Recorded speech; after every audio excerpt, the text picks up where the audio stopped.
Hey guys, here we are in DCS world, as always.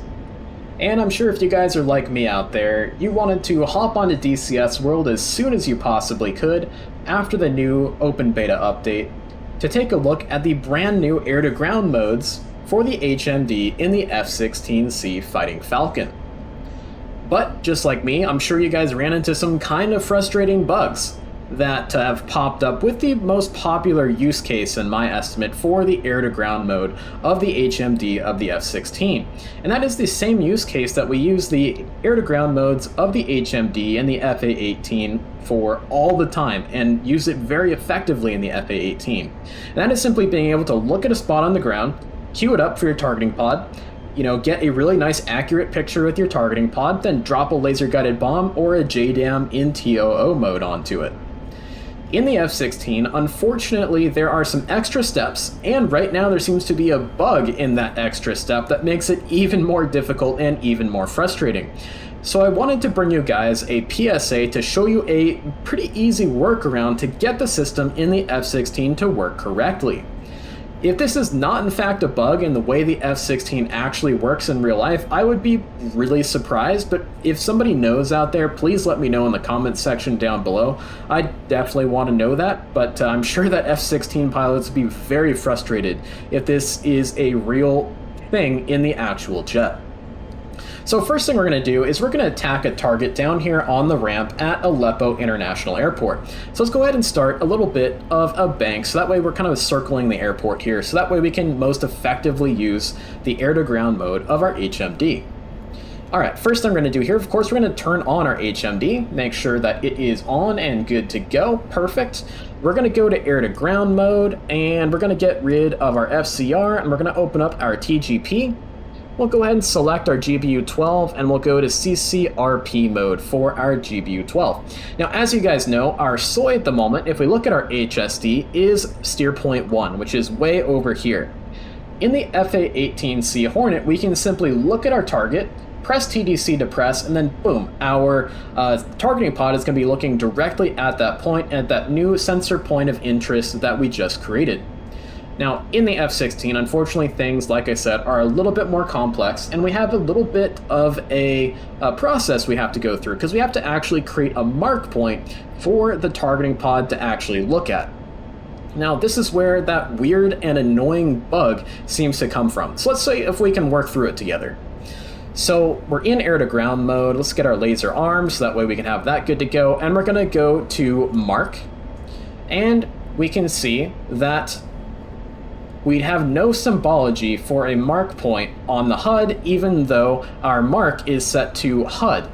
If we look around with our HMD, we have no symbology for the mark point for our HUD.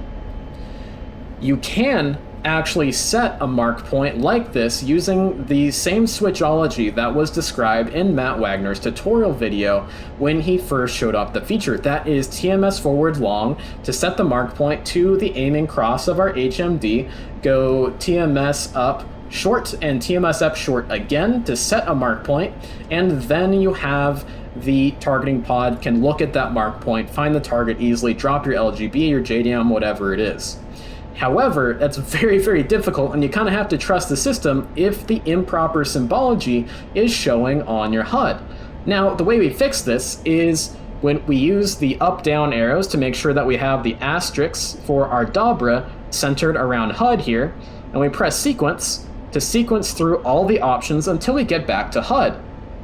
Now that gets rid of the fall line, or the ASL line, the azimuth steering line, for the drop of the LGB we have selected. But now we have the correct symbology for the mark point.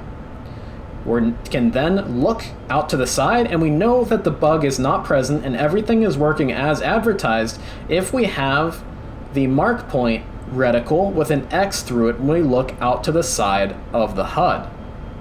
Now, to assign the reticle for the mark point to our HMD, we need to go TMS forward long, and when we release it, we now have the reticle for the mark point on our HMD field of view.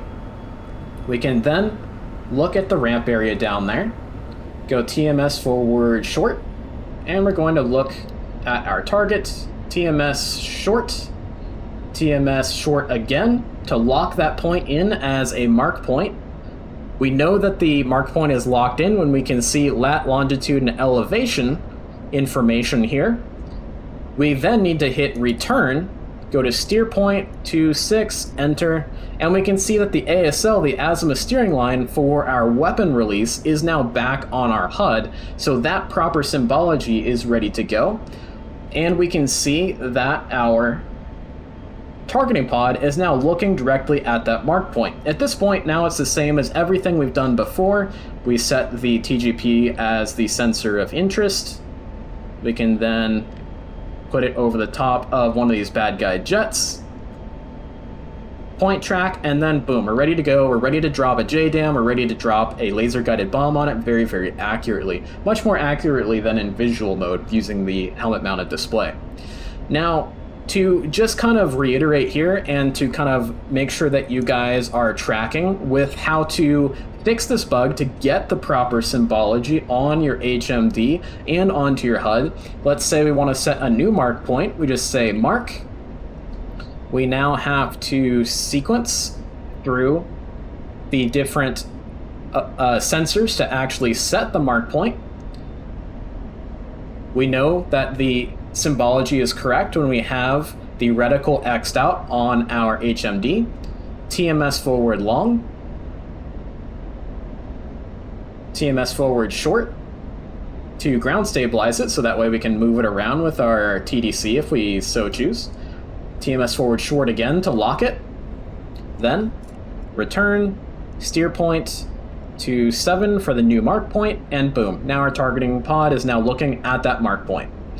So as you guys can see, it's a bit more laborious than using it in the F-18C, as well as that bug that is preventing you from seeing the correct symbology when pressing the mark button on the ICP without cycling through the different sensors that can be used to set a mark point. It's a little confusing, so I hope this really helps you guys figure out some of that confusion, as well as allows you guys to have fun with this new system. It's a really great way, and it'll be just as effective as the air-to-ground modes of the HMD in your FA-18C, but it just requires a little bit more work from the pilot. So, we'll see you guys in the next one. If this helped you out, please like and subscribe, and stay safe and have a good holiday season, guys. See you later.